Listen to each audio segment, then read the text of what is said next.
14ই ফেব্রুয়ারি। কত?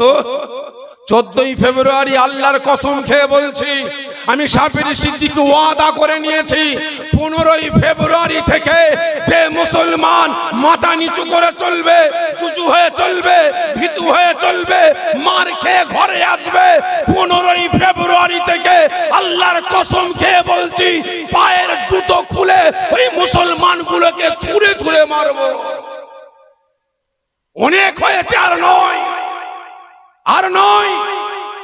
এরা যদি দেশের 1 নম্বর নাগরিক হয়, আমরা মুসলমান, আমরাও এ দেশের, এ রাজ্যের 1 নম্বর নাগরিক। ঠিক হিন্দু ঘরের সন্তান নয়, কোন বৌদ্ধ ঘরের সন্তান নয়। আমার আপনার বাড়ির, আমার আপনার পাড়ার, আমার আপনার গ্রামের নামধারী মুনাফেক মার্কা মুসলমান নেতারা। আজকে বাস্তব বলছি, আজকে বাংলার মুসলমান আমরা লাঠি ঝাঁটা জুতো খাচ্ছি, আমাদের হাইরানি করছে। একমাত্র আমাদের যে পজিশনটা হয়েছে, এর জন্য দায়ী এই 2 শ্রেণীর মুনাফিকরা। ঠিক না বেটা? আমি আলেম, আমি মাওলানা, আমি মুফতি, আমি মুহাদ্দিস, আমি পীর সাহেব, আমি পীরজাদা, আমি ইমাম, আমি মুয়াজ্জিন।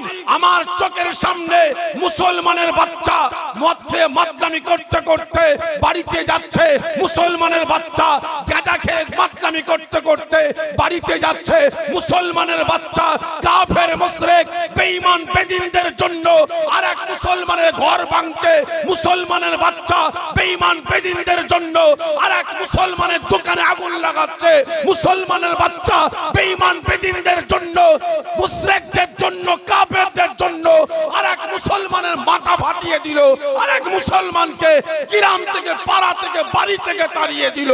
আমি ইমাম, আমি মাওলানা, আমি মুফতি, আমি মুহাদ্দিস, আমি মুফাসসির, আমি পীর সাহেব, আমি পীরজাদা, মনে মনে ভাবছি এর বিরুদ্ধে কথা বলতে গেলে জলসা কেটে যাবে, এর বিরুদ্ধে কথা বলতে গেলে দাওয়াত দেবে না, এর বিরুদ্ধে বলতে গেলে ইমামতি চলে যাবে, এর বিরুদ্ধে প্রতিবাদ করতে গেলে চাকরি চলে যাবে, মুয়াজ্জিমি চলে যাবে। কে কি করলো না করলো আমার দেখার দরকার নাই, কে জান্নাতে গেল, কে জাহান্নামে গেল, আমার দেখার দরকার নাই। হালুয়া রুটি হলি হলো। চাকরির ভয়ে অন্যায়ের বিরুদ্ধে প্রতিবাদ করলাম না, ইমামতি চলে যাবে বলে, মুয়াজ্জিমি চলে যাবে বলে, দাওয়াত কমে যাবে বলে, জলসা ক্যান্সেল হবে বলে অন্যায়ের বিরুদ্ধে প্রতিবাদ করলাম না, তেলা মাথায় তেল দিয়ে চলে গেলাম। আমার জাতি জাহান্নামের দিকে যাচ্ছে, কালেমা পড়নে ওয়ালারা জাহান্নামের দিকে যাচ্ছে। যে রাসূল একদিন না, দুদিন না, 63 বছর কেঁদেছেন, আজও কাঁদছেন, কিয়ামত পর্যন্ত কাঁদবেন।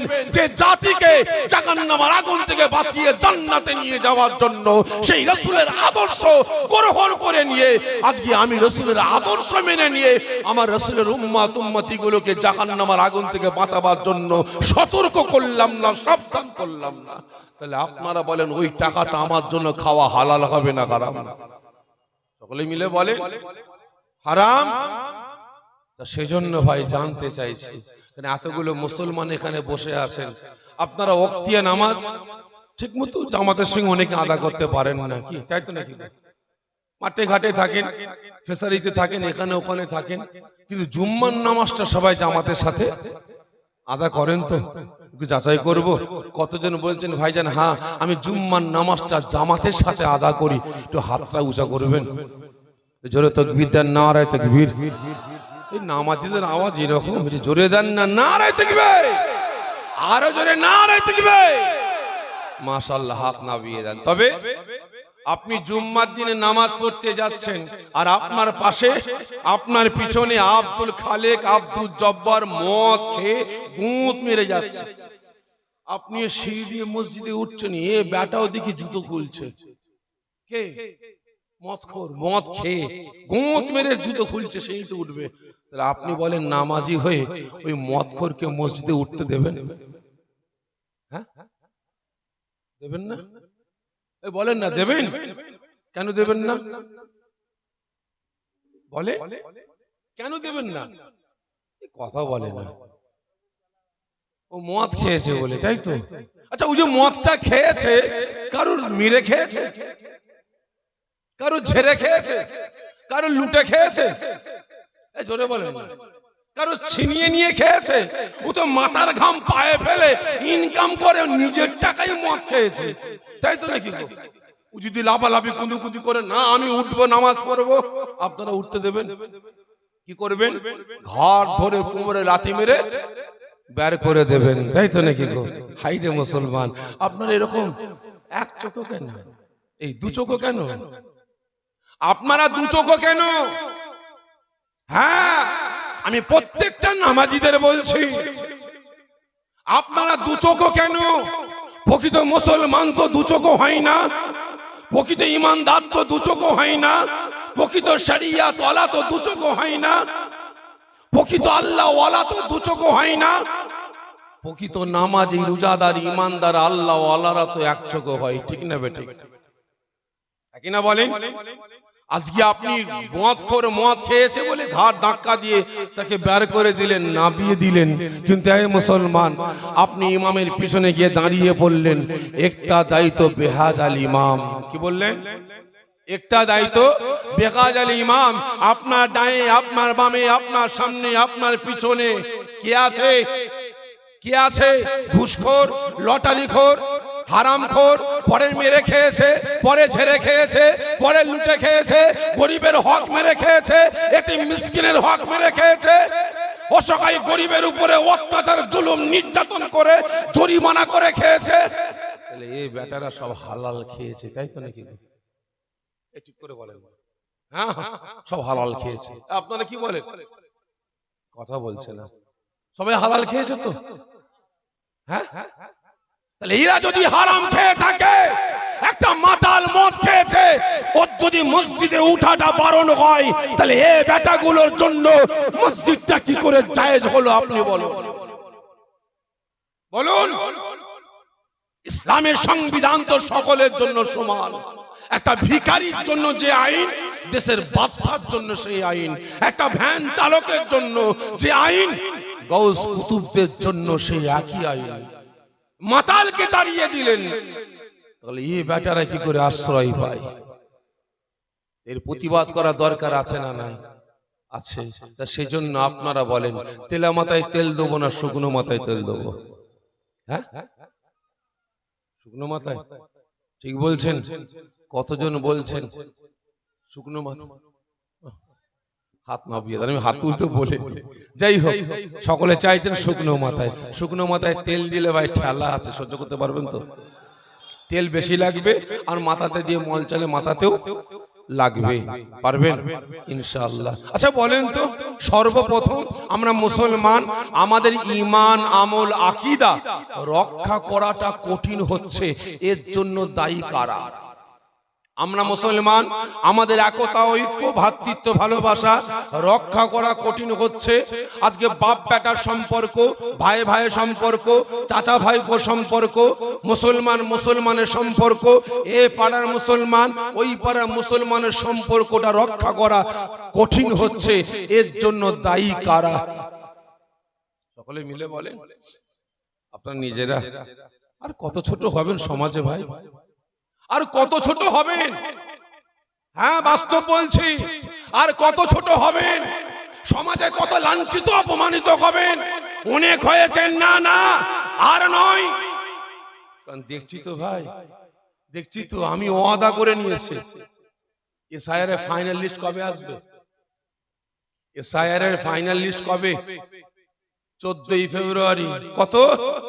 14ই ফেব্রুয়ারি। আল্লাহর কসম খেয়ে বলছি, আমি শাফিঈ সিদ্দিক ওয়াদা করে নিয়েছি, 15ই ফেব্রুয়ারি থেকে যে মুসলমান মাথা নিচু করে চলবে, চুচু হয়ে চলবে, ভীতু হয়ে চলবে, মার খেয়ে ঘরে আসবে, 15ই ফেব্রুয়ারি থেকে আল্লাহর কসম খেয়ে বলছি, পায়ের জুতো খুলে ওই মুসলমানগুলোকে ছুঁড়ে ছুঁড়ে মারবো।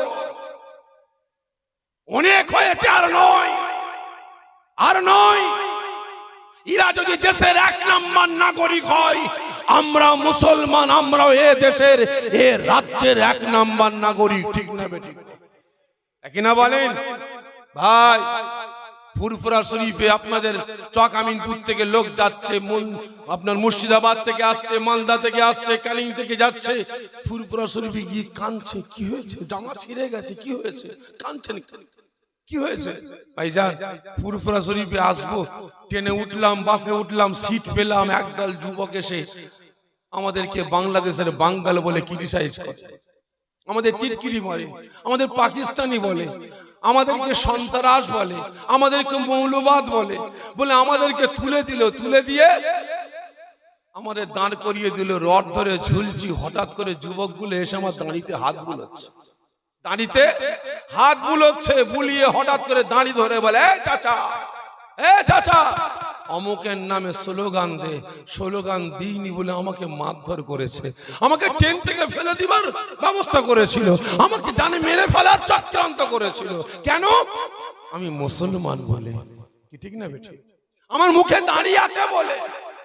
আজকে দেখেন না, বাংলায় কথা বলে বলে ভারতের বিভিন্ন রাজ্যে লাশ হয়ে কাজে গেছে, লাশ হয়ে বাড়িতে ফিরছে। ঠিক না বেটি? কেন? একজনের নামে স্লোগান দেয়নি বলে। ঠিক না বেটি? ভাইসাকে আর সমাজে কত ছোট হবেন, কত লাঞ্ছিত হবেন, কত অপমানিত হবেন। এর জন্য দায়ী আপনারা নয়, আমাদের ঈমান, আমল, আকীদা, আমাদের একতা, ঐক্য, ভ্রাতৃত্ব, ভালোবাসা, মুসলমান বাপ বেটার সম্পর্ক, ভাই ভাই সম্পর্ক, চাচা ভাইপোর সম্পর্ক ধ্বংস ধূলিসাৎ হচ্ছে। এর জন্য দায়ী কোন হিন্দু ভাইকে করব না, কোন বৌদ্ধকে করব না, কোন শিখকে করব না, কোন পাঞ্জাবিকে করব না। এর জন্য দায়ী আমার আপনার বাড়ির, আমার আপনার গ্রামের, আমার আপনার পাড়ার নামধারী দুই শ্রেণীর মুনাফিক মার্কা মানুষদের জন্য। কয় শ্রেণী? দুই শ্রেণীর মুনাফিকদের কারণে। বলতে পারেন এই মুনাফিক কারা? বলতে পারেন না? বলেন তো, সর্বপ্রথম জাহান্নামে যাবে কারা? সকলে মিলে বলেন। হ্যাঁ, সর্বপ্রথম জাহান্নামে যাবে কোন দাড়ি চাচাওয়ালা নয়, প্যান্ট শার্ট পরাওয়ালা নয়, কোন কোট টাই পরাওয়ালা নয়। সর্বপ্রথম জাহান্নামে যাবে এই আমাদের মতো টুপিওয়ালা, দাড়িওয়ালা, জুব্বাওয়ালা, হাদিসওয়ালা, কুরআনওয়ালা, নামাজি, রোজাদার, হাফেজ সাহেব, কারি সাহেব, মাওলানা সাহেব, মুফতি সাহেব, মুকাদ্দেস সাহেব, মুফাসসির সাহেব, ইমাম সাহেব, মুয়াজ্জিন সাহেব, আমাদের মতো পীর সাহেব, পীরজাদা, মুনাফিক মার্কা আলেম সমাজ। দ্বিতীয় নাম্বার, সর্বপ্রথম জাহান্নামে যাবে কারা? বলতে পারেন? আমি আগে থেকে বলি, আমাকে কমিটি ভাইরা দাওয়াত দিয়েছে, মাদ্রাসার কর্তৃপক্ষরা দাওয়াত দিয়েছে, কোনো ঝান্ডার পক্ষে বিপক্ষে বলাবার জন্য না। আমি এসেছি দাদা পীরের আওলাদ, কোনো ঝান্ডার পক্ষে বিপক্ষে বলার জন্য না। তবে এসেছি দাদা পীরের আওলাদ আল্লাহ পাকের পক্ষে, রসুলের পক্ষে, শরিয়াতের পক্ষে, ইসলামের পক্ষে, হকের পক্ষে, ন্যায়ের পক্ষে, অন্যায়কে পুঁতে দিয়ে ন্যায়কে প্রতিষ্ঠিত করে আমার মুসলিম সমাজকে সতর্ক সচেতন করে জাহান্নামের আগুন থেকে বাঁচিয়ে জান্নাতে নিয়ে যাওয়ার জন্য এসেছি। অন্যায়ের বিরুদ্ধে তরোয়াল চালাবো, কে কাটবে না কাটবে আমার দেখার দরকার নাই ভাই। দ্বিতীয় নাম্বার, সর্বপ্রথম জাহান্নামে যাবে কারা? দ্বিতীয় নাম্বার বলেন কারা? দ্বিতীয় নাম্বার, সর্বপ্রথম জাহান্নামে যাবে